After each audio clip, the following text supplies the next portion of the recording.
Okay, let us solve some examples on law of conservation of momentum.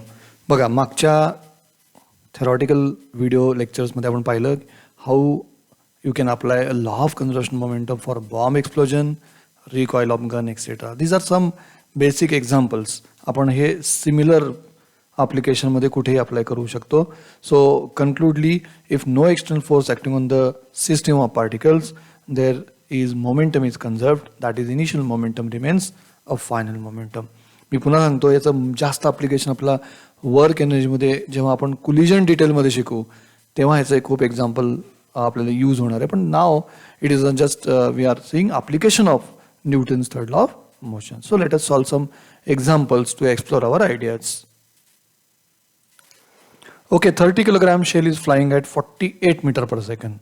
When it explodes, its one part of 18 kilogram stops, while remaining part flies off, and we want to calculate a velocity of that moving part.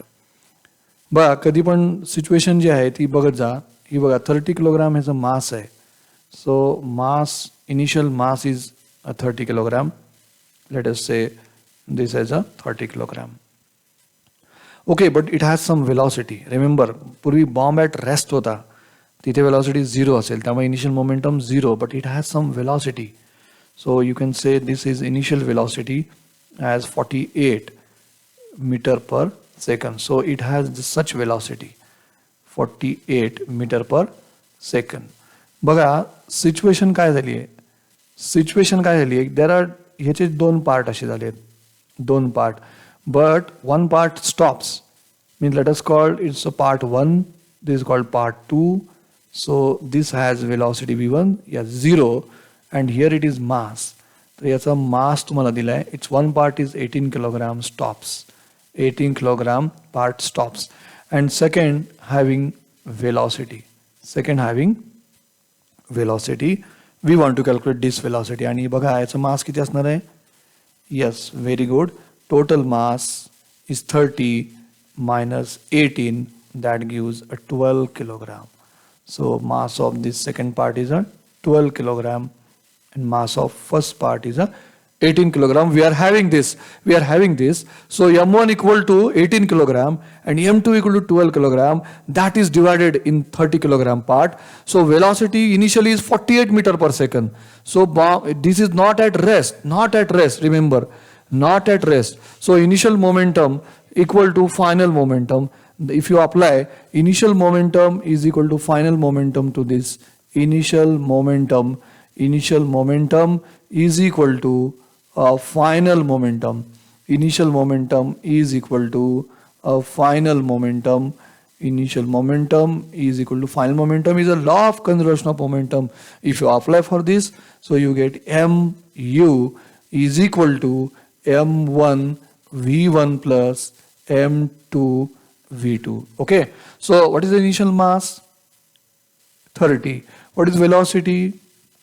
48. What is the second mass? Yes, 18. Velocity is 0 here, and second mass 12 into velocity we want to calculate. So in this way, velocity of second part is 30 into 48 divided by 12, and that gives a velocity of second part as a 120 meter per second. So this is velocity of second part after explosion we get such velocity. A car of mass 1000 kilogram traveling at 32 meter per second into the rear of truck of mass 8000 kilogram moving in the same direction dashes into the rear of the truck with velocity 4 meter per second. After the collision the car bounces with velocity of 8 meter per second. Actually it bounces back. What is the velocity of truck after the impact? बघा पुन्हा दोन बॉडीची system आहे, दोन पार्टिकलची system आहे. बघा तर आपण ती सिस्टीम काढण्याचा प्रयत्न करूयात. Just try to sketch. बघा तुम्ही पण ट्राय करत जा, व्हिडिओ पॉज करत जा आणि सिच्युएशन काढत चला. म्हणजे सिच्युएशन इज व्हेरी इम्पॉर्टंट. बघा आता इथे काय सिच्युएशन आहे. A car of mass 1000 kilogram. बघा हा कारचा जो मास आहे, let is called m1 1000 kilogram, and mass of this m2 is given to you 8,000. Yes, 8,000 kilogram. 8,000 kilogram. बघा आता ही सिच्युएशन आपल्याला इथे दिली आहे. तर ही सिच्युएशन दिली आहे अँड वी वॉन्ट टू बघा आफ्टर इम्पॅक्ट काय होते. After impact and having some velocities also a car of mass 1,000 kilogram traveling at 32 meter per second. 32 meter per second in this direction dashes into the rear of truck, and the truck also moving with some velocity, and that slow velocity is the slow speed of that u2 is 4 meter per second. But after impact, after dashing, the car bounces with velocity of 8 meter per second. म्हणजे ही जी दिली आहे ती काय दिली तुम्हाला 8 meter per second. So we want to calculate this v2. What is the velocity after impact? बघा अगदी 2 particle system आहे, पण आपण लक्षात घ्या वेक्टरशी डील करतोय. जेव्हा आपण वेक्टरशी डील करतो तेव्हा sign conventions are very important in this. म्हणजे सिच्युएशन बघा नेहमी मी सांगतो मुलांना की सिच्युएशन काढताना अशा 2 बॉडीज अगदी स्पष्ट काढा, car and truck, and clear every data first. Equation solve करणं हे फार 2 मिनिटाचं काम आहे, पण डेटा हा क्लिअर करून घ्या. बघा इनिशियल वेलॉसिटी किती आहे. येस 32 मीटर पर सेकंद आहे. याची इनिशियल वेलॉसिटी किती आहे 4 मीटर पर सेकंद आहे. What is the direction of this. Yes in this direction of this. So this direction taken positive. That's why बघा दोन्ही पॉझिटिव्ह डायरेक्शनमध्ये आपण घेतलं. So velocity v1 is given to you 8 metre, पण bounces back आहे लक्षात घ्या. म्हणजे डायरेक्शन काय इकडे आहे, तर अशा वेळेस आपण याला मायनस साईन अप्लाय केलं पाहिजे. That is very important concept in this, because we are dealing with the yes vector. जेव्हा आपण व्हेक्टरशी डील करतो तर त्याच्या साईन कन्व्हेन्शन सोबत आपण व्हेरी केअरफुल असलं पाहिजे. So v1 is -8 metre per second and v2 काढायचं आहे. मग आता v2 पॉझिटिव्ह का negative it is not known to up to you, but आपण सॉल्व्ह केल्यानंतर ते मिळेल. So mass is 1,000 kilogram, mass is 8,000 kilogram. So there is no external force. बघा मी मुद्दाम आता इथं वाक्य लिहितोय, no external force, no external force. मी अगदी स्पष्ट लिहिणार या प्रॉब्लेममध्ये momentum is conserved. No external force, therefore momentum is conserved. Keep in mind, always keep in mind, no external force, momentum is conserved. That is, initial momentum becomes equal to a final momentum. That is m1 u1 plus m2 u2 is equal to m1 v1 plus m2 v2. Okay, so now just putting the values carefully. m1 mass is there. कारचा mass आपण घेतलंय 1000. its velocity is 32, which is positive, plus 8000 into its velocity is 4 before collision, before impact. Then its velocity 1000, but remember it is -8. -8 because opposite direction, and plus car mass of the truck, yes, velocity of the truck. And after solving this simple equation, you get, yes, 9 meter per second is the answer for this. 9 meter per second, which becomes positive. बघा हे positive काय दाखवते. What indicates positive. So remember positive indicates direction is. बघा ह्याचं positive answer काय दाखवते. Positive indicates what is the direction of truck even after impact is राईटवर्ड.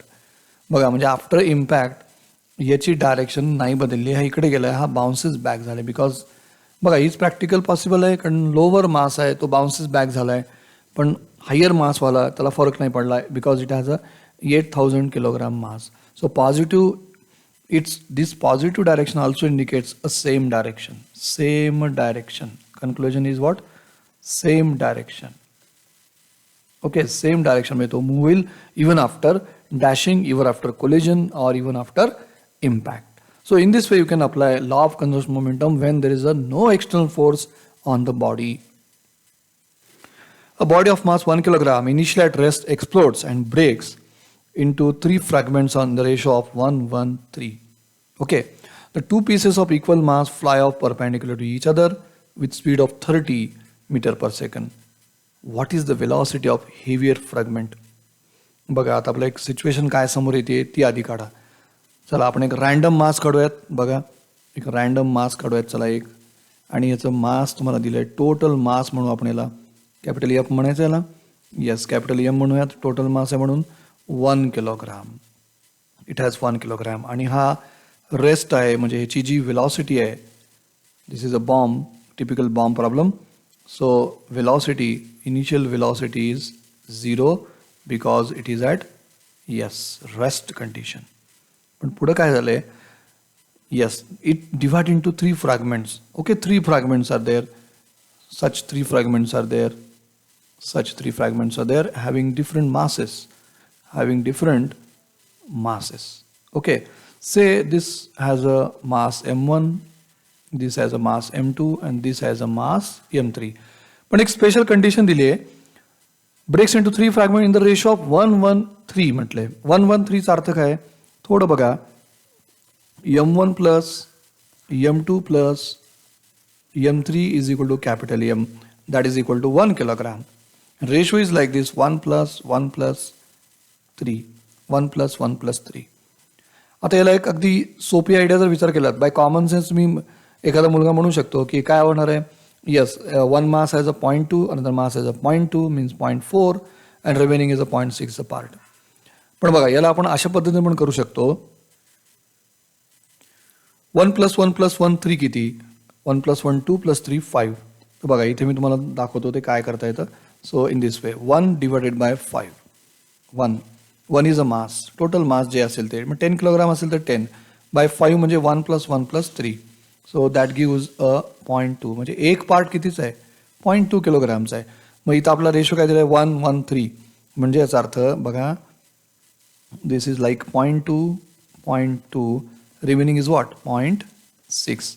म्हणजे याचा अर्थ m1 is equal to 0.2 kilogram, m2 is equal to 0.2 kilogram and this will be a 0.6 kilogram.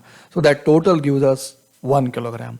So in this way you can think, म्हणजे उद्या जर ratio 1:1:4 आला तर you can do 1 plus 1 plus 4 divided by 1 ला त्याला divide करायचं. So you get the particular mass. हे झाला मासचा प्रश्न मिटला आपला. Now about velocity. आता वेलॉसिटी बघा, the 2 pieces of equal mass, बघा इक्वल मासचे कोण आहेत, हां हे 2 आहेत. म्हणजे याचा अर्थ V1 इक्वल टू आणि V2 इक्वल टू आपल्याला दिलेला आहे. So 2 pieces of equal mass fly off with velocity that is 30 meter per second, 30 meter per second, and want to calculate velocity of the heavier fragment. म्हणजे आपलं main प्रॉब्लेमचं target लक्षात आलं का तुम्हाला, V3 काढायचं आहे. We want to calculate V3 here, we want to calculate V3 here. मग हा V3 कसा काढायचा बघा, थोडा वेगळ्या तऱ्हेने आपल्याला इथं विचार करावा लागेल. पण एक कंडिशन आहे, ती कंडिशन मात्र सॅटिस्फाय झाली पाहिजे, fly off perpendicular to each other. म्हणजे दोन जे मासेस आहेत, दे आर परपेंडिक्युलर, म्हणजे they are having 90 degree in between them, they are having 90 degree in between them. थोडंसं मी तुम्हाला ग्राफिकली जे सांगितलं होतं ते जर रिकॉल केलं तर हे खूप सोपं होणार आहे प्रॉब्लेम. म्हणजे कसं बघा, if you take one angle as a 30 degree, other angle should be horizontal 60 degree, and third side should be, बघा मासेस इक्वल आहेत, म्हणजे M1 V1 M2 V2 यांची व्हॅल्यू इक्वल आहे. सगळ्यात पहिल्यांदा ही डोक्यात घ्या, वेक्टर M1 V1 आणि M2 V2 यांची व्हॅल्यू सेम येणार आहे. का सेम येणार आहे, because having the same mass and same velocity. म्हणजे वेक्टरच्या भाषेत जर विचार केला तर याची जी लेंथ आहे ती काय येणार आहे, सेम येणार आहे, त्याची लेंथ सेम येईल. मग आता आपण तो अँगल काय घ्यायचा किंवा तो अँगल कसा मेंटेन करायचा, and we want to calculate law of conservation of momentum to the or along horizontal direction. So let us think on this. Okay बघा आता काय करता येईल आपल्याला. पहिल्यांदा आपण एक वेक्टर काढूयात. चला M1 V1 हा वेक्टर काढूयात. मग काय म्हटलं मला, M1 V1 is has a same magnitude. Okay, so let us draw such vector. समजा हा वेक्टर मी काढला.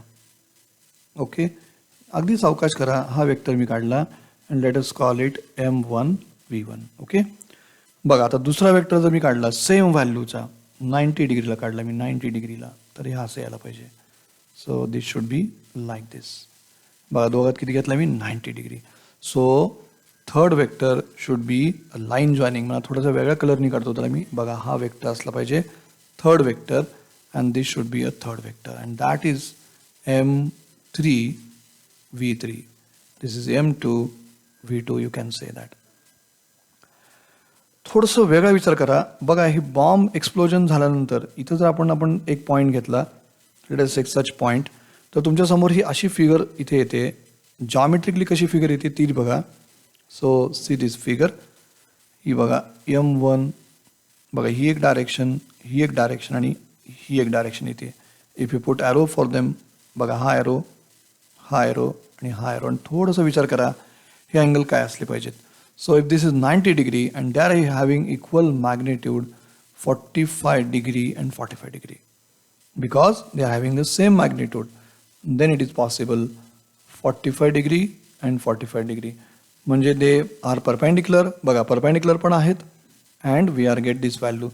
So this is M1 V1 if you say, and this is M2 V2, आणि याला आपण म्हणलं M3 V3.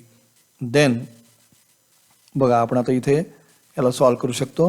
सॉल्व जर केला याला, condition of equilibrium applying conservation of momentum जर अप्लाय केला अलॉंग द हॉरिझॉन्टल डायरेक्शन, फक्त डायरेक्शनला फॉलो करा. बघा याला आपण जर रिझॉल्व केला तर हा वेक्टर ही डायरेक्शन बघा, बघा पुन्हा डायरेक्शन आलं, मॅथ आलं सगळं.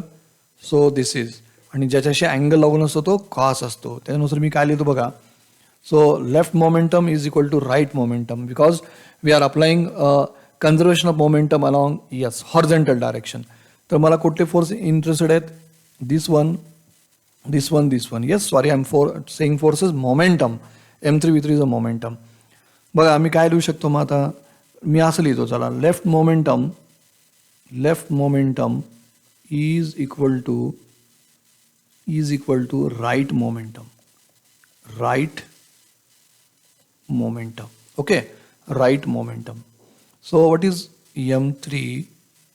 बघा V3 is equal to M1 V1 cos 45 plus M2 V2 cos 45. If you put value, you are having masses. काय masses? 0.6 mass आहे आपल्याकडे. V3 is there. 0.2 into velocity किती दिली होती आपल्याला 30 cos 45 and plus same 0.2 into 30 cos 45. बघा याला solve केलं की आपला आन्सर मिळणार आहे. V3 इज इक्वल टू, बघा V3 is equal to this total 0.2 into 30 into value of, if you put cos 45, that is maybe a 0.707 plus 0.2 into 30 cos of 45 and whole divided by this mass 0.6. So you get V3 is equal to 14.14 meter per second. So velocity is 14.14 meter per second. This is a velocity of third piece which has mass, heavier mass 0.6 kilogram.